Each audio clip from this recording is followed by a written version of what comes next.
everybody. We are in for a very candid conversation on today's podcast. Being in a relationship with a narcissistic partner can leave you feeling like you're on a wild roller coaster ride filled with intense highs and devastating lows. One moment, you might feel like you're on top of the world, basking in their praise, and the next, their dismissive words beat you down, leaving you feel small. You're constantly navigating their unpredictable anger or their cold detachment. In this episode of the Robert Jean Experience, we're going to explore the connection between childhood PTSD and your relationship choices, helping you see exactly why you're in a narcissistic relationship and, more importantly, how to heal. I'm your co-host, Crystal Dirksen, alongside of your host, Robert Jean, with nearly 30 years of experience. Robert is one of America's leading experts on stress, trauma, and PTSD. He is a behavioral engineer and a drug rehab consultant. He has been at the forefront of transforming the world's understanding of trauma, challenging traditional teaching, and exposing the truth. Wow, that sounds good. Amazing. Well, I'd like to kind of clarify a few things in the intro. And one of the first things is if you would do research, do a Google search and type in normal narcissist or healthy narcissist. Do that one. Mhm. All right, because there's a big misnomer about what narcissism is or narcissism. First of all, my belief is that everyone on the planet has narcissistic traits. They use tactics for survival and to get what they want. So if you would, go ahead and do that real quick. I have it here, and it Okay, is good. completely different than this is a totally different perception, Robert, because my model of what a narcissist is, I want to stay far away from that. I do Okay. not want to be a narcissist. But your Mm, model of thinking is completely different. So I have it right. here. A healthy narcissist is characterized by a positive sense of self, confidence, and self-esteem without needing to demean others. It involves a healthy level of self-love and pride in one's ability. Mhm. And again, one of the things now, by the way, so when you start over with, you start out with this sentence that you started, Mhm. then to go ahead and start over, but this time change unhealthy relationship instead of narcissist. Because again, you want a relationship with a person like this that you just read. They don't Absolutely. have to beat you down to get themselves lifted up. They don't run over anybody to make them feel like somebody. Yes. So See, read that first part again. yeah, this is saying that a healthy narcissist is characterized by a positive sense of self, Hmm. confidence, and self-esteem. This is someone who has their shit together. And if it's in their if what they hold within themselves and they honor themselves, they're nice to themselves, you know what they're going to do to other people? The same thing, Right. right? Yes. But And my model of narcissism is I even before going onto this podcast, as I did some of the research and listened to other podcasts, I wanted so badly. I was so scared that there's parts of me that's a narcissist. So I'm very cautious that I don't get too confident, that I don't get too brave, because what if that's being a narcissist? And this is a totally different right. perspective. Now again, being self-confident and being positive, people, this is what people are doing. They're coming and for example, listen to this here. The most important thing to understand is one, do you feel isolated? Do you freeze up? Do you have trouble making decisions? You always feel like you've done something wrong? Unexplained physical symptoms? You got pains in your body frequently, oftentimes, to control your happiness and well-being? Do you feel restless and unsettled? You don't recognize yourself at times? You have trouble setting boundaries? You have symptoms of anxiety and depression? These are all productions of being in a relationship with someone who is unhealthy. You will not get that from a healthy narcissist. And you know why? They're not going to use control tactics on you. They're not going to gaslight you when you say you feel sad. You say you don't feel sad. You're just whatever, or they don't wait to attack you. They don't give you the silent treatment to control you. They won't use as a scapegoat, making fun of you and what you're doing. So all of these are symptoms, most likely starting at being born into a family. If you think about it, parenthood is very narcissistic. Now it depends on the type of narcissist you're dealing with. You got a healthy family, but for most people are not coming from a family whose parents who are healthy. A lot of our parents have had abuses to their life. A lot of them has come from war-torn countries. They come from bad experiences. They too were abused. You too were beaten by people. And so when they give birth to a child, you know what they're going to use on this child? The same thing they went through their training. And they're going to give it to you. And then you're going to grow up thinking, what did I do wrong? You're going to grow up and feel isolated. You freeze up when things happen because deer in the headlights, you go, I better not do anything because bad things are going to happen. You don't want to make any decisions because you're afraid it's going to be the wrong one and then you'll get in trouble again. Or you're going to try to be perfect so that nothing bad will happen to you or anyone else. All of these are really symptoms of what I would call trauma. Now, the word trauma is not a wound. It's not a permanent wound. It is really an emotional education on how to survive in the world. So again, when you come from an environment, when you have parents who got problems, you have a sister who hates you, a brother who's jealous of you, or everybody seems to be against you, you will learn to survive in that system, which means you may develop tactics. They will call narcissistic tactics to get what you want, to protect you, to survive, etc. So it's like your parents didn't go get a book out of the library or got a book on the iPad and they're going to read, okay, these are tactics to control my child or my husband or my wife or whoever. These are inborn survival systems that our brain has within ourselves. So you're saying that narcissism is made in childhood.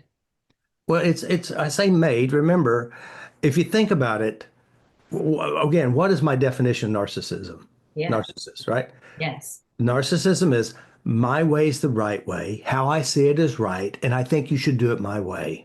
And if I have really unhealthy tactics to get my way, I will use tactics to get me what I want. And I have the right to treat you any way I want until I get what I want.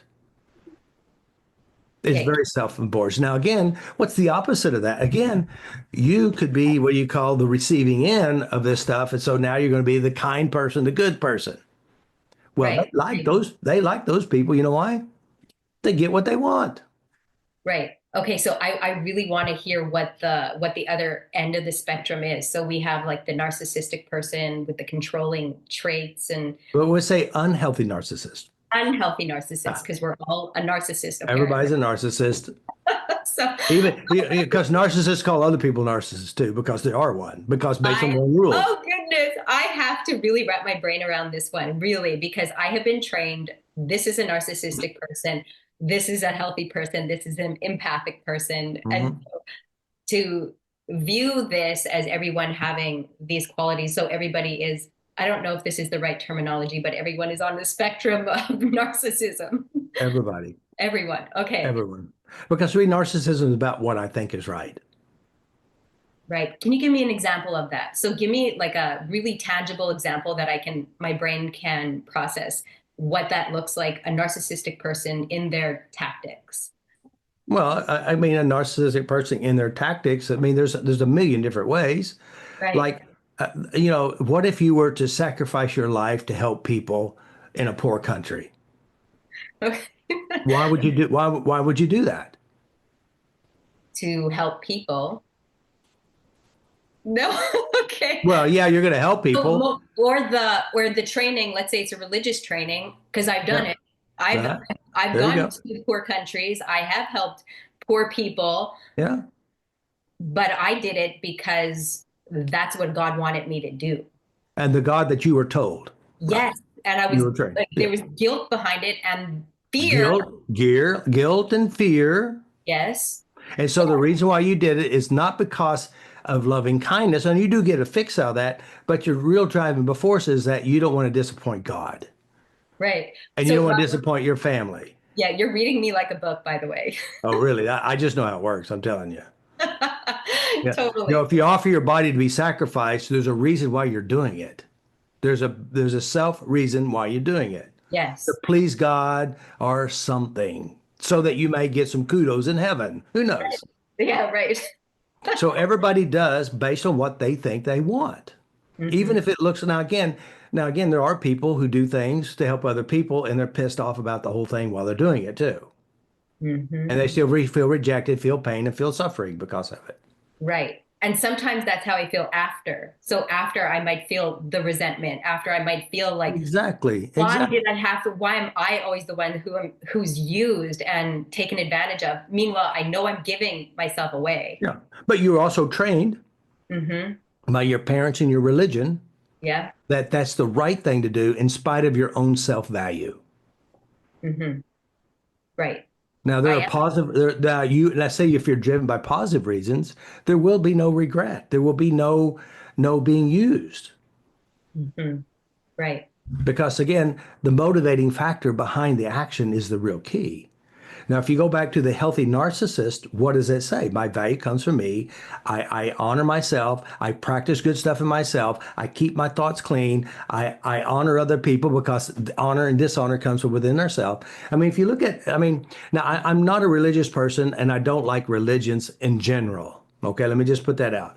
But I do like the teachings of Jesus. Now, if you don't know what the teachings of Jesus, it's in red in the book. Okay, all right, it's in red.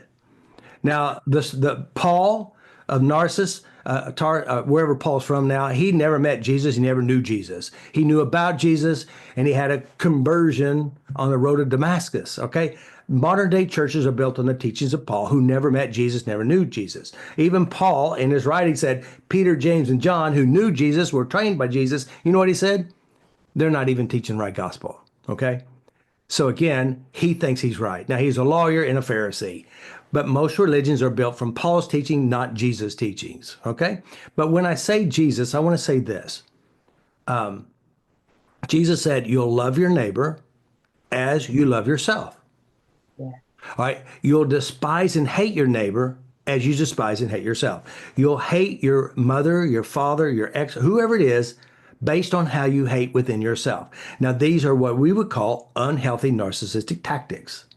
And if you're driven by pain, hurt, and judgment, and you think you're justifying what you're doing, that's where the problem is. Okay? Hmm. So Yeah. again, the true value of a narcissist is being kind within yourself, and what you do inside yourself, you do to others. Now, people who know anything about narcissism, they study narcissists, they're going to find that these are very wounded people. A lot of them, except for the healthy ones, they're very wounded people. They had abuses and traumas, and therefore they do it to other people, and they use tactics to control them and to manipulate them to get what they want. And again, they can be very charismatic on the outside, and then they go home and they beat their wife and they humiliate their children and they do whatever they do, because Yes. That's there it. is this dilemma, Yes. And again, a lot of wounded people, Hmm. and they've had traumatic experiences, and then they create tactics to stay alive. And so they want to create the other side, being a nice and charismatic, but they do it to get something for self. Right. Right. And So, that's where the big problem is. yeah, can I share what happened with me growing up, if that's okay? So maybe I'm asking permission. Maybe that's that unhealthy narcissist. I don't know. How about someone who's been trained to keep her mouth shut because of her religion? and their True. families, right? Okay. Yeah. So this is this is the background. So I grew up in a church, a Mennonite church. Men sat on one side, women sat on the other. Hmm. And every time we would go to church, my dad, I remember him giving $20. So I would look from the women's side of the church, and I would look over at dad, and there he is with his check, and he's putting $20 in the basket. And I would look over, oh, I have such a nice daddy. And he was smiling. And then when we left the church on the way home, the drive home, we're sitting in the car, and my dad is swearing and cursing. And I remember thinking, I thought dad was happy. I thought daddy is happy and he's Hmm. like giving this. And I'm like, I'm enjoying this daddy and going back into the car. And that always left me feeling so confused because dad Hmm. is this way with people. And then when we are in the car, there's Yeah. nobody around. Yeah. He's a different person. Oh yeah. Yeah. Again, by the way, both of those are not bad. Both of those are normal trainings, unfortunately, Wow. So, because hurt people train their children to be hurt and to be hurting. So they hurt other people or they train you to receive being hurt. And they're training you. But by the way, this is the bizarrest thing about the thing. So when you think about creating a harmony between the outside world and the inside world, we want, and the biggest problem, again, you go to most therapies, except I know for mine for sure, is different. Most therapies out there do not know how to change the bad stuff, which is memories. mhm, So what we're going to do is we're going to push away, pretend like it's not there. Don't look. right. But it's what drives our bad behaviors. Mm, So, if you look at the teachings of Jesus, so to speak, the real teachings of Jesus, he mhm, says, take every thought captive, right? mhm, He says, you're given, love, joy, peace, kindness, temperance, and sound mind. mhm. Take every thought captive. So again, he says, if your eyes cause you to stumble, pluck it out. He's not talking about eyeballs. He says, if what you hold within you is causing you problems, Mm, change it, get rid of it. He's talking about neuroplasticity, memory changes. wow. But in the side of the church, they don't know how to change memories. That's right. So then what they do is they it's like a person I know specifically puts thick makeup on so that they will look one way on the outside, but when she comes home, the makeup comes off and Hmm. she's a different person. Right. So that's where the dichotomy is. Hmm. That's where the two-faced person. That's why I think when he said a divided house falls, a divided mind falls, because you got two worlds fighting against each other. Now, some people say a narcissist won't change. Well, there's some parts about you that you're not willing to change yet. You Right. know why? You know why? Because it's not safe to change those because you've been indoctrinated so emotionally that you will not even get close to your pain Right. because no one Yes. knows how to change that pain. Well, Yeah. I do. I can help you with that for sure. But that's Yes. where the problem is. If Yes. you have memories, traumas, PTSD experiences, and of course you go to anything else, they're going to drug you up. They'll try to talk it to death, or Hmm. they just say, practice positivity and try not to look there. Hmm. And so that's the big problem. Yeah. And you're so right about that, what you said, because I noticed that when I worked with you one on one, and even when I'm working with myself, I'm here like, it's not working for me. And you know why? Because in your brain, it's not safe for you to work because you're still stuck in your family dynamics. Right. So You're whole indoctrinated to see the world from a specific point of view, which is from the traumas you experience. right. So that's more familiar. So I'm going to stay safe, Yeah, staying this way. And that keeps yeah, me close to my yeah. dad, which I love. I love my Yeah, dad. again, it's called trauma bonding. You're Mm, bonded to your traumatic players in your life. And by the way, they beat you, they shame you, they love you, they take you places, and they're kind to you. That's where the confusion is, you know? right. Well, my dad was the violent one. My mom Mhm. was violent too. So we got the full spectrum, except the sexual abuse. We did not have any of that happen in the home. Um, Maybe outside the home, but because remember, those trainings from especially religion really mess up a lot of people. yes, yes, And and because they become subservient, they give in, they bow down, and mm, then when they go out in the real world, guess who likes those kind of people? people Oh, who like to take advantage of other people. oh God. And that's why it's easy to it's easy to abuse them because they're already indoctrinated to be subservient. Right. Can we talk about the spectrum? So the healthy narcissist on this side, and then all the way to the other end. And then the person on the other end of the spectrum, they would be attracting that unhealthy narcissist. Mhm. Now, Okay. we kind of throw the word narcissism out. We got the picture. Right. Unhealthy characters. Un Okay, okay. Unhealthy. unhealthy characters. That's what we're calling it. We're Yeah, calling it unhealthy characters. Okay. yeah, because that's really it. People who have been hurt, people who've learned to survive in a tough world, and they're going to bring their tough world to your world, Hmm. and they're going to. And then here it is. Let's say you didn't really have. Uh, Maybe you're raised up in a family dynamics where people were nice and kind and really healthy narcissistic style people, right? They don't belittle you to put you down to control you. But say you are a nice girl and you could actually find someone who is not from your world, from a different world, where abuses and traumas, but at first they're going to love you up. They're going to butter you up on both sides. They're going to say you're the most amazing person ever. They're going to give you everything you need. Hmm. And then slowly they start breaking you down. They Oh. start to they start to isolate you from your friends and your family. Right? Then they will doubt your decisions. They will want to make you do it their way, not your way. Right? So then they'll start wear you down. Right. And then they'll have a big blow up, and then you'll say, "What's wrong with me? What did I do wrong?" And then they isolate, they ghost you, they disappear, and then you're jonesing for them because in your mind you still have the love, you have the great sex connection, you have the great communication, the butter on both sides of your life, and they really buttering you up, and now you want it, and you're willing to overlook Hmm. the abuse that they put you through.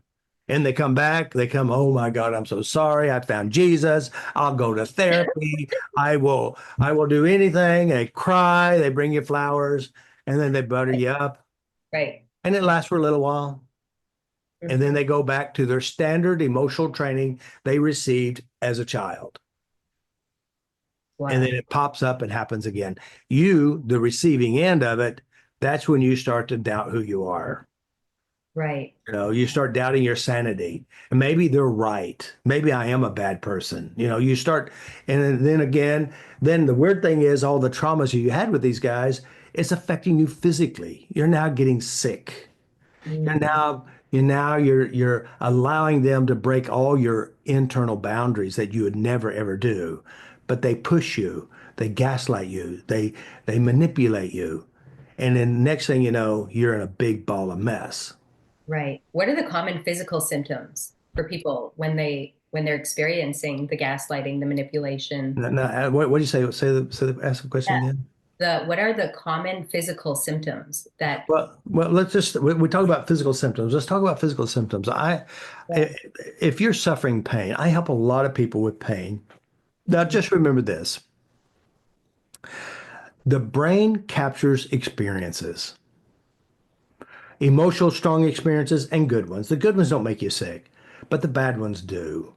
And so, when you have either physical issues like accidents, illnesses, or emotional traumas that really hurt you, your brain captures this information and it expresses the pain, the hurt, where? It expresses it through the body. Now, there's a misnomer out there, the body keeps a score. That's not true.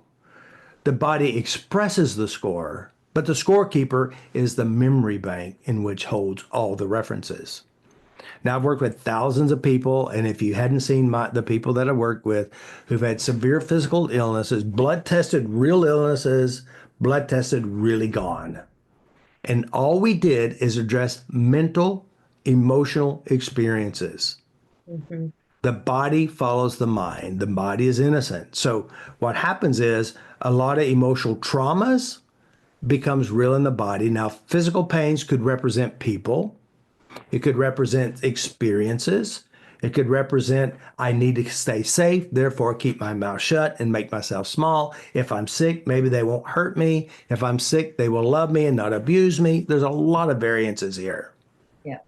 And so this is how, now remember, to the brain, consciously, this is the prefrontal cortex. This is about as much as we can understand. The problem is all your whole life and all the traumas and all the education and training on how to survive is in the back part, which is about, I say 60% to 70% of your brain. It hijacks the prefrontal cortex because it knows how to survive. Prefrontal cortex can direct some things if it's consciously aware, but the backside overrides the front side, and that's when you get glassy-eyed. That's when you freeze. That's when you won't make a decision. That's when you're feeling isolated. Going blank. Going blank because the blank is like, oh shit, I'm shocked. I don't know what to do here. And it's not safe to do anything. Yeah, I just escaped. Yeah, Gone. it's an emotional escape. Now, by the way, we talk about stress. The three basic. You fight back, Yeah. you take off running, you Hmm. freeze or fawn. Hmm. In the beginning, you might try to fight back. You realize you can't win. So then you're going to go to a different tactic. You may take off running, but then they catch you again. So then you think, oh, I can't run, so I'll just freeze up, shut my mouth, suffer and endure, and wait till it's over. Hmm. So these are all different ways that we process traumas. Now, just remember, guys, I know a little bit about narcissism. I didn't know as much as I do now because I actually started studying, understand the process of the mind and how we process information. Looking back now, I realize everyone has trauma. When I say trauma, we say emotional education or survival education. That survival education is the one that survive. And so and people say, well, I don't have PTSD because I wasn't raped, murdered, didn't see any deaths or anything like that. But they don't realize post-traumatic stress disruption is not a disorder. It's basically survival training. And by the way, staying between the bar ditches when you drive is basically emotional training because if you don't, somebody's going to get hurt, you mainly, right? Or you'll get punished, you got to submit and give in because you know what's going to happen if you don't.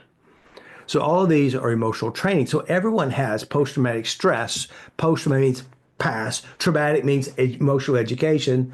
It's not a disorder. It's a discernment education. It's to stay alive. Yeah. Hmm. So again, now reason why you have to understand, what's a positive PTSD is not a disorder. Right. Positive PTSD is a birthday party and you're the guest and people love you. That's a positive experience. That's an emotional education. I didn't like my birthdays until 2015. I had a birthday party at a seminar. I go, wow, birthday parties are nice. I like birthday parties now. So my traumatic bad experiences with birthdays was updated with a new one. So again, your memories are updatable, your traumas can be updated and rewritten and changed. Okay, for someone who is living with someone who, what are we calling this again? It has emotional issues. Yeah, okay. So someone, if you're living with someone with emotional issues, like I want to say narcissism because that's so my training. So what are they supposed to do? So let's say they're on their emotional training is grandiose, charismatic personality, and they cut you down. They cut Mhm. you down. They cut Mhm. you down. They make you, no one can make you feel small, but you feel small They after. try to put you down, right? Yeah. So what are we supposed to do if we're living Well, with someone like that? well, first of all, you have to learn to take ownership of your thinking and processing and how you view and how you respond. Hmm. Again, if you look at a healthy narcissist, their value comes from them, their self-esteem comes from you, and they do things that are healthy within themselves.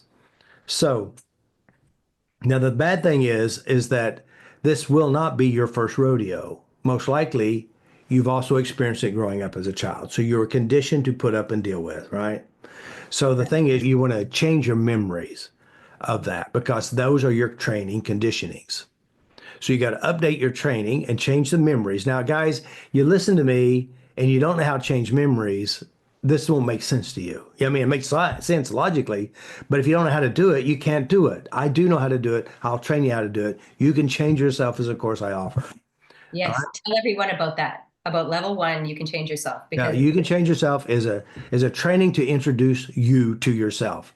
When I say yourself, how your brain works, how you create and how you operate within yourself, how to change the unpleasant memories that drive you to do things you don't want to do.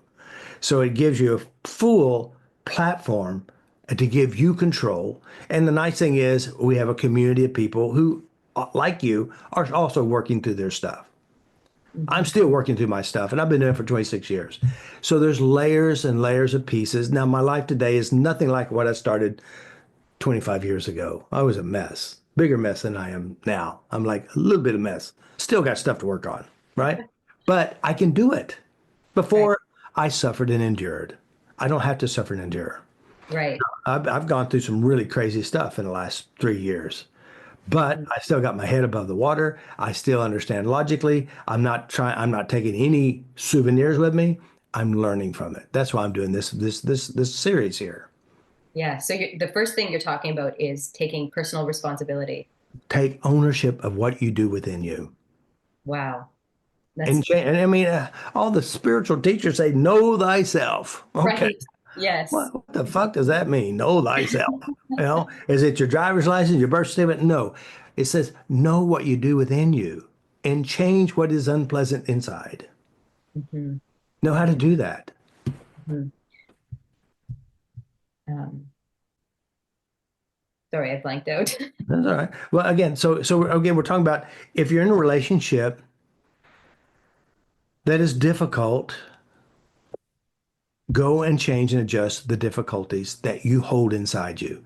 Remember, and I mean, I've talked about this a million times, but it you don't have these problems because of what happened outside you, like PTSD, or we'll call it PTSD, but emotional training. But let's say, for example, you had a mean, controlling dad or a husband or wife or a boss, or you saw something horrific. It's not because that happened that gave you PTSD. It's how your brain captured it, took it in, and internalized it and translated it. Five people can have the exact same experience and they all act five different ways. So it's not the event that gave it to you, but rather how your brain captured it, held it, processed it, and projected it. Mhm. Every time you say that, I feel like I am not a victim. It feels very empowering for to hear that. That's true. It is true, though. Yes. And no one's a victim then of anything that you're going to experience because it's what your brain has captured. Now, And you can victimize yourself with what happened and you replay and traumatize yourself and project it and imagine the worst scenarios. And that's what people do. I had a right. woman call me today. She says, I've tried so many things to get rid of my insomnia. And of course, what is insomnia? Insomnia is not something you have. You can't show it to me. You can't weigh it. You can't cook it. You can't fry it. You can't give it away. So Mhm. insomnia is something you do inside yourself. So instead of sleeping, you're entertaining yourself with worries. You're imagining bad scenarios. You're playing stories in your head. So I said, well, I said, how long have you had it? She said, I don't know, like 15 years. I said, what happened 15 years ago? She goes, I know what happened. Wow. My husband and he's coming in late at night and I'm angry and I moved to the other room. And guess what she's doing in the other room? Playing stories in her head. So she's programmed herself to stay awake. Wow. That's not a disorder. No, not at all. It's a protective system that's now keeping her awake. Now I've worked with lots of people who said they have insomnia. They don't. They find ways to stay awake because of something. And we Mhm. change the memory of that and now they can sleep again. Wow. So again, we go back to trauma. Trauma is just emotional education for survival. What you do in your head makes the difference. Now, again, the bad thing is there's a lot of people out there talking about PTSD, and you know what? They're still pointing at other people. Right. They're That's true. pointing at them. Mm, But here's the crazy thing is, if say you had a person who is an unhealthy person, you'll call it a toxic narcissist, right? Unkind. The bad thing is that you're learning how to be one like them. You know mm. why? Because you're experiencing. How you think they got to be that way? They had experiences. Now, either one or two things. Either one, you're going to be the glove, or you're going to be the hand that fits in the glove. And sometimes you flip flop. You can be the abuser, and then you can be the abusee. Mm. So that's the craziness. Now, again, like you said, you started reading this stuff and go, oh my God, I'm one too. And you know why you say that? Because you got programming. Right, right. Hmm. I do too. And I remember and when, because here it is, I'm working myself in the early days and a new relationship, and I wanted to control that relationship with certain things. And I thought, oh, that's not a healthy thing to do. So I Okay. tapped on it immediately. Okay. Yeah. That I hope you don't mind me asking you these questions Yeah. because it involves transparency. So Yeah. with your last marriage and Well, the let's not use, I don't want to use no. that one because I don't Okay. want to So talk. I then could talk in general about somebody else. so maybe I want to ask this differently. So when you notice those unhealthy, what is called a narcissistic trait Hmm. inside of Hmm. yourself, like, can you share a little bit about what you specifically do? Because you Right. So truly model an yeah. example. So one of the things that I have learned in the early age as a kid is something similar you've kind of talked about. When bad things happen, I escape. Mhm, So I walk away. Now I don't want to fight. I don't want to create another problem. So if I were in a relationship like you're mentioning, all mhm. right. So again, a healthy relationship say, hey, let's talk about what's going on. What's your role? What's my role? Well, if you're in a relationship with the other person who is acting in unhealthy ways, and they say there's nothing wrong with what I do, Wow. then you're at the position go, okay, hmm, Wow. Okay. So right there. So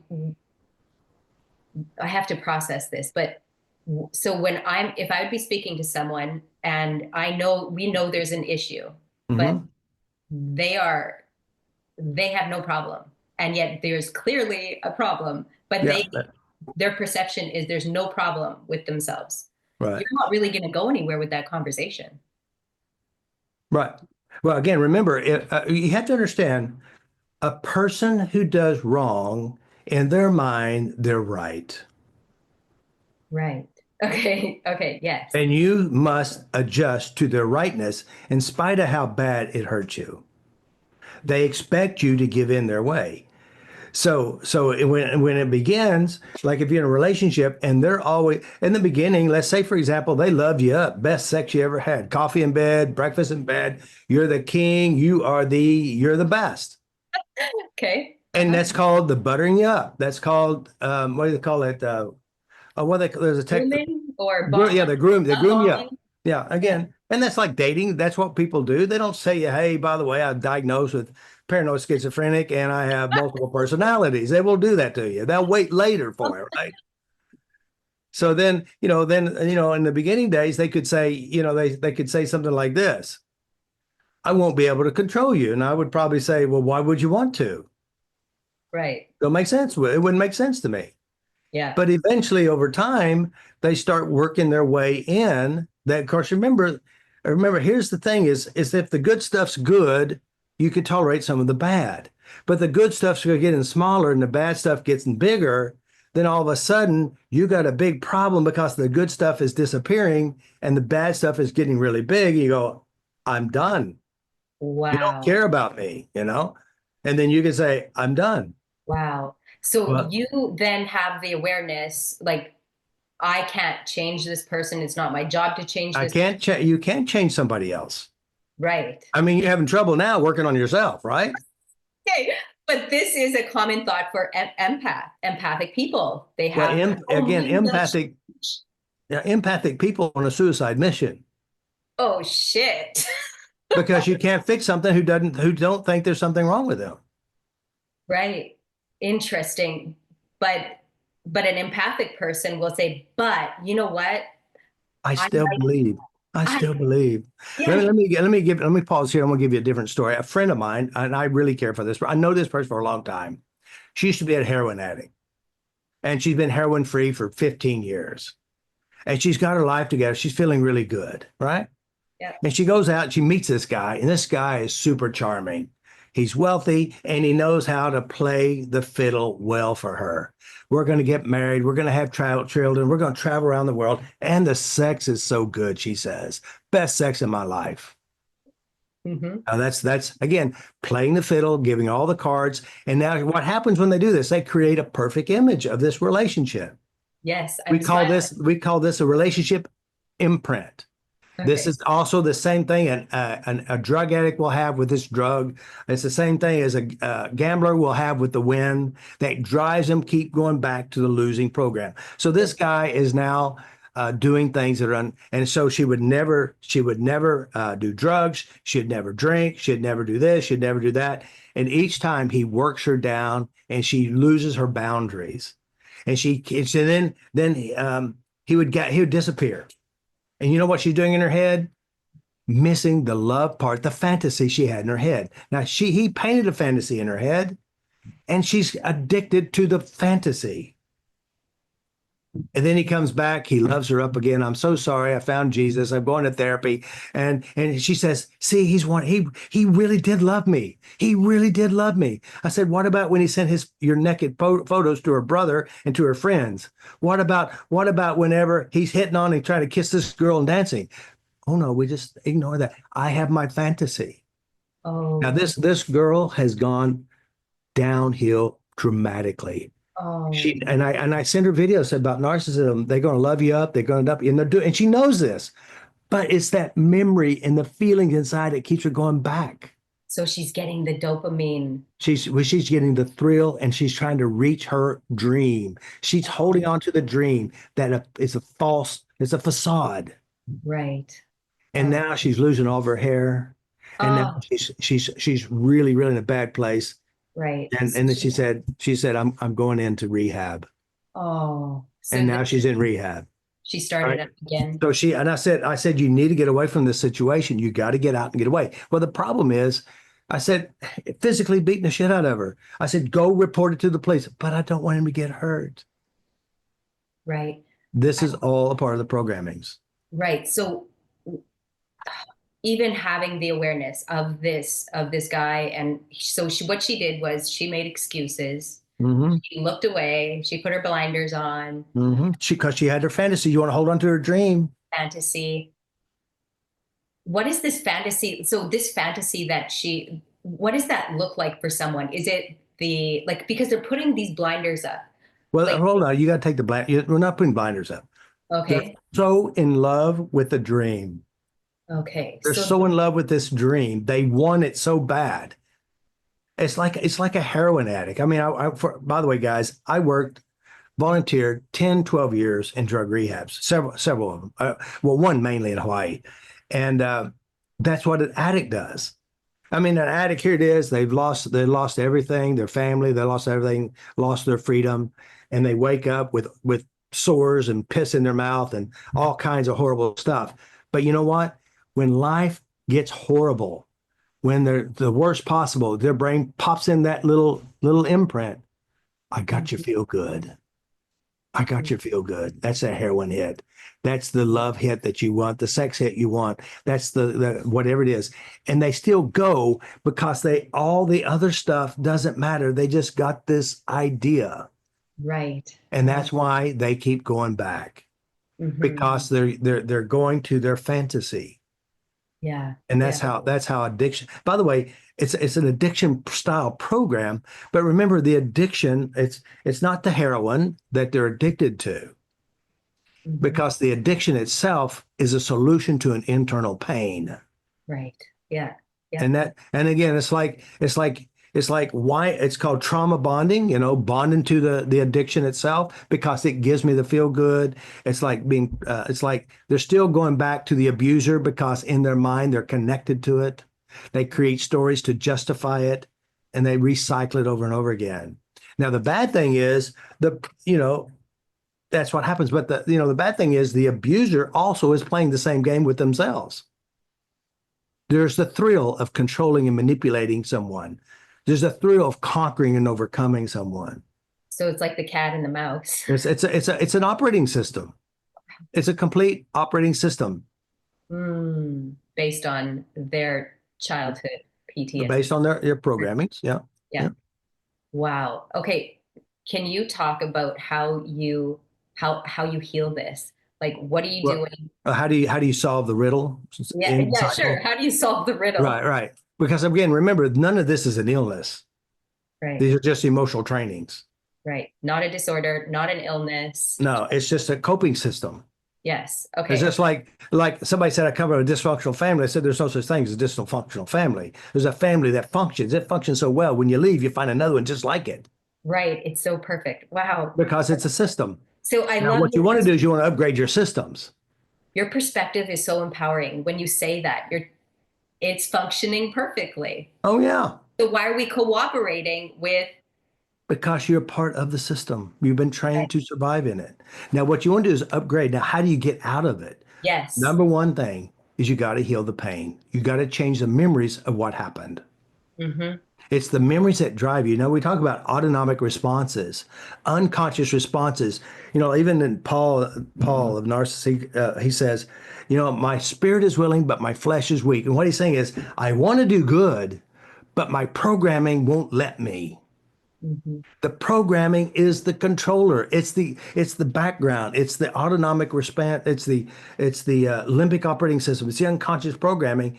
This is how we do it. This is how we do it. We've been doing it all of our life. Mama did it. Grandma did it. We all do it. So how do you update it? You got to change grandma inside your head. You got to change your mom inside your head. Inside your head, you can change. And let me just say this for real.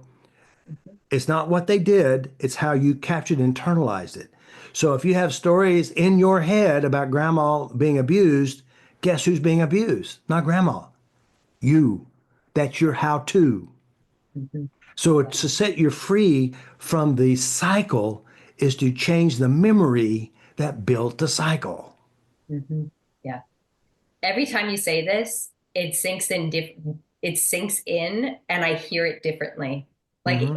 I'm now going through level one twice. I'm You, in you could, level one again and I'm hearing it differently.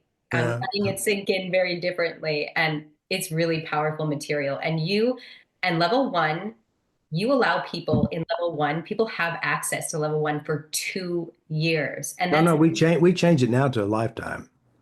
what? Yeah, we just changed it. Come on. Okay, Yeah. okay, stop there because I have never heard of a program that does that. I mean, people can give you their programs uh, Mhm. where they give the lifetime access, but this material, Mhm. I have always paid way more for other programs. Well, again, this is a $10,000 life-changing course, easily, easily. Absolutely. It is. It is. And actually, let's tell the listeners about you have a free gift right now that you're offering people, and that is a free strategy call with me Oh, where yeah. they can get clarity on their goals. Do you want to talk Mhm. about that? Yeah, I mean, listen, some of you guys, I realize this is could be overwhelming. Maybe it's totally new and shocking. It's like it is totally the opposite of what you've learned. I understand that. But if you think about everything you've done, the operating system was the same. You're broken, something's wrong inside you. You have to learn to live with do it. So we're going to show you how to go in a way that will build a new life for you. We have lots of, I mean, we got Crystal, you talk to me, anybody, and we can help you guide you on what to do. The most important thing about your life is not your life in general, but what's between your ears. That's your memories, how you think and how you process the world. And so if you want something better, we'll help direct you. We'll help Yeah. guide you. Yeah, All you have to do, let us know. We'll hook you up that's right. And we'll have the strategy link in the comments or in the description of the, somewhere. Yeah. yeah. All right. But let's go back a little bit about um, common tactics that Okay. Yeah. abusers use. One of the things, like I said, they love you up, they groom you up, they think you're the king, the queen, whatever it is, And then they slowly start to break you down. They start trying to find fault with you. They're trying to alienate you from your friends. So what they'll do is they'll become your aunt's best friend. And they're going to slowly drop. I got a secret I got to share with you about Crystal. And then they start telling stories. And then they start giving stories like, well, things that's going to put distance between you and them. So you're saying it's really these little subtle signs where they'll start dropping these little, Yeah, because they got to separate you, they got to alienate you from your friends. And then, and like say for example, you have a church members, or you have, if you teach yeah, your own modality, right. they're going to start dumping on you, the trainer, with your students. They're going to say gaslighting, or they say, well, he's not perfect or she's not perfect, you Right. know, What does that do for them? What is that? What is the benefit? power and control. Because remember, they want control, and how they get control because they know that you get a resource from your friends. And so if they get rid of your friends, guess who are going to get the resource? Only from you. So they want to alienate you from your friends and your family. They're going to move you away from your home. They're going to move you. They're going to tell all your friends. They become your friend's best friend. And then they slowly dwindle poison between you and them. You are reading, it's like you're reading my life. So Well, let me just say this. I am personally aware of this as well. Okay. wow, like what you're saying is so detailed that I know a person in my life that does exactly those things Mhm. that you're saying. Mhm. And because remember, they want what they want, and they're willing to do whatever it takes to get what they want. What do they want from me? What are they going to think that's Well, it depends. Let's say you and I don't know who, I'm making up a story. Say, let's say, for example, you and your best friend started a business together, a healing modality together, and it's really good and successful, and they start to become jealous of you. So they're going to try to get it away from you. So how would they do that? Well, first of all, they're going to start talking bad about you to other people. And then they're going to try to doubt your decisions. They're going to try to talk bad about you, or they're going to try and find ways to sabotage you. They're going to find fault with you, or they're going to not include you. And then they're going to act like, well, I sent you the email. Didn't you get it? Don't you ever answer your emails? Do you not understand what's going on? So they right? start getting you to doubt yourself. Wow. And Okay. then of course, they also do that to your friends and your family. I mean, I've seen this in the early days. I mean, in the early days, I've seen this. I didn't know what was going on because I wasn't familiar with any of this stuff. I'm familiar with it now. I see it. I've experienced it more than once, and I was ignorant. But I never even studied narcissism. I didn't know it existed, to be honest with you. Wow. But then when I started saying, oh my God, I can see it all across the board. But you're really smart. So what would you're saying you're ignorant in the past of narcissism, and maybe you weren't taught about narcissism Mhm. particularly, but you probably notice certain traits in people. Yeah, I see. Oh yeah, definitely. Yeah, Yeah, yeah, definitely. I mean, you have to understand, I've been doing this for 26 years. I've been helping, I've been spending a lot of time in the minds of others. yeah. And this is something that I noticed about you. Even before neuroscience was so popular, you were Mhm. already Yeah. operating neuroplasticity, like Oh the yeah. principles of it. You were harnessing all the principles. Oh yeah. And But then they finally caught up with me. yeah, exactly. But that term wasn't popular. Mm-mm. I heard people talking about renewing your mind, changing your mind in different terms, Mhm. but now neuroscience is huge. Yeah. Yeah. Yeah, Yeah. And I will say this system that I teach is top shelf. It works. true. It's practical. It's logical. It's a complete operating system. Yeah, that's a And, high five. and we leave the fairies and the imps and the demons out.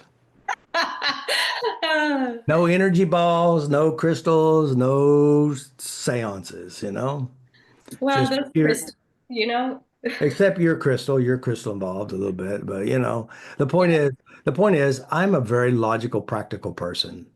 yeah. It has to make common sense. Hmm. And again, the nice thing is you don't have to believe my system for it to work because it works because it's mechanical. Hmm.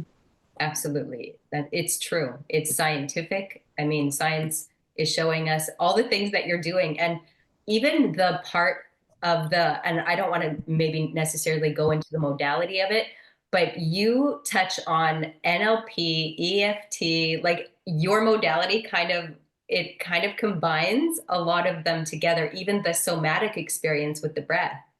Yeah, everything, you name it. Yeah, it's like it's the perfect mix and it doesn't take long. So it's incredible. Well, I mean, I've been doing this for a long time. I mean, if I really count the years, I started at 15 trying to figure this out. Not that I'm trying to create a system, but I want to figure out how to solve my problems. Right. Yeah. And so that's what I did. I worked to solve my problems. Hmm. So one other question regarding when someone is, let's say someone has that narcissistic tendency, they're starting these little subtle things. So let's say someone at home, they recognize what we're talking about. They are hearing, oh yeah, like those people, there's someone in their life that is subtly talking about them. I don't even know how to ask this question, but they recognize that what you're saying about that, that one person who is talking behind their back or they're being gaslit. They're starting to recognize those signs. I'm Hmm. being gaslit. They're talking behind Right. my back. What am I supposed to do? What is our listener supposed Yeah, to do? that's an interesting thing because things was happening to me personally. I had no idea what was happening. I had no idea. I did not understand what was occurring. Things were being done and people were not wanting to talk to me, and I didn't understand why. Yeah. It made no sense to me because I hadn't done anything. We'll come to find out that there were things being said and told and made up and stretched out to different stories. So what do you do? Well, first of all, you monitor and know what's going on inside you. Hmm. You have to own what you do in your head. Hmm. And again, when you think about it, it's our fantasies that we make up about what we think they're doing. Right. Because to me, none of this made any sense, none whatsoever. So Hmm. then, so you have to own your own responses. Okay. So this goes And right back to personal responsibility. What yes, are you doing inside of yeah, yourself? yeah, yeah. Because, you think about it, if you're dealing with someone who's angry and mean and always blaming and always playing a victim, who suffers? They do. Right. Totally. And then some people, unfortunately, they are very gullible and they believe a good play. Right. That's true. They Yeah. believe a good play. They buy right into it. Yeah. And again, but here's the weird thing is, after a while, they start catching on and says, I've been fooled. Right. And then, I too, I've been fooled and I notice things. And so what I do is I don't say anything. Hmm. I just watch and Probably think. wisdom right there. So Yeah. you don't say it. So that actually is Mm, wisdom for mm. our listeners at home. So, because when they do some weird stuff, you just say, I go inside my head. It says, now, and again, I teach how to process information.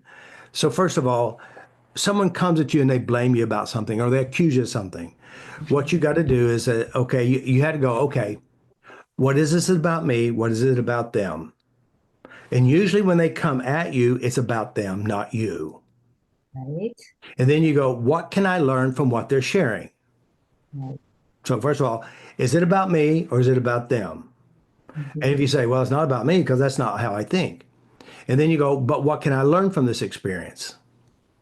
And then the next thing you ask yourself, is this pure horse shit? I'm If writing it's that. pure horse shit, you can just be entertained and then walk away. Right. Okay. Mhm. And again, I practice this. Now, So, granted, there are times, and I'm human, I got sucked in a few times. okay. So what And does that again, mean? yeah, You got so sucked in. You got sucked in, meaning like you played into it, you jumped on yeah, a horse and you went for a ride. yeah, I got sucked in. Or really basically I defended myself, but I Okay. got angry because I had to defend myself. Right. Yeah. Okay. Yeah. So then would you say that we have these relationships because there's that attraction, like so that narcissistic trait in the other person that could that could be showing us something inside of us. Well, yeah, again, remember this trait that we allow in our life, Hmm. most likely it resembles someone else in our past, maybe your mother. Okay. And then there's what you call the bonding of this. This is my mother. I have to learn to live with her and love with her. But you don't have to date her or marry her or him. Because see, even though, say it was your mother who is controlling and manipulative, and you're going to marry a guy who's controlling, manipulative, just like your mother. So it doesn't necessarily have to be, like a lot of people say, well, a woman will marry someone like her dad, and a man will marry someone like her mother. That's not true. Most likely you'll mimic and mirror and date someone who has the strongest negative emotional impact. Mm. And then that becomes a part of our thinking world, our value world. Mhm. And sometimes, if you're really lucky, you got two jacked up parents and you can find both of them in one pair of shoes.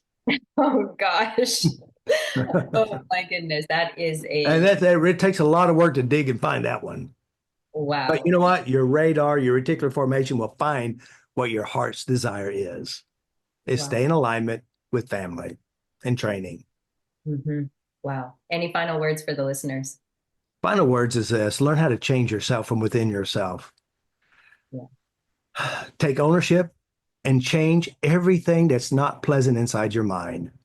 Update whatever you have in your mind to what you'd rather have instead. And the nice thing when you do that, it doesn't make you stupid. That means you will not repeat the cycles. You can learn from it, but never do it again. And then you can start picking better because what you hold within you is better. That's right. So that's how you do it. So learn to like yourself, love yourself from within yourself, and what you hold within yourself, you're going to attract. So make sure it's good. So if you're going to have a fantasy, guys, not a shitty fantasy, have a happy, loving fantasy and attract what you hold within. That's right. Oh, thank you. Thank you so much for all your wisdom today. And thank you to all the listeners for tuning in to another episode of the Robert Jean Experience.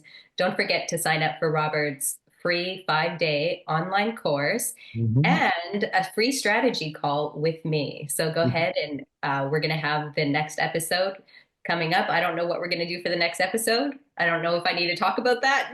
We're going to do any, well, we do have some people lined up that we'd like to talk to them about their life changes from physically severely ill to no longer ill at all, living a life beyond their dreams. Hmm, So, sounds amazing. yeah. All right. Very good. Thank you, guys. Yes.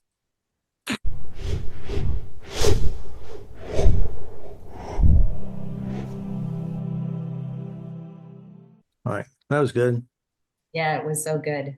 I have to let this stuff sink in. It's so good, Robert. I don't know anybody that teaches like this. Well, probably because they don't know how to get to the point to change. But this is not traditional teaching. This is so powerful. You're worth so much, Robert. Oh, I just don't hear this. Like if I went onto all kinds of different podcasts and I'm being programmed with more narcissistic teaching. Yeah. Because remember, they're blaming somebody. Yes, yes. And they are, and some are not necessarily fully blaming because some of them are saying, well, um, it's not your job to change the narcissist, but they're still calling them a narcissist rather than seeing it for what it is. Yeah. Programming. They Right. don't do Again, that. yeah. Do these other guys say we are everyone's a narcissist? Most likely No, not. no, not No. at all. No. No. And so now I'm kind of seeing it the way you're talking about it like as a spectrum. So here's the spectrum of what you can be experiencing. Healthy, Yes. unhealthy, and everything in between. Yeah. This is so good. Yeah. Oh, okay.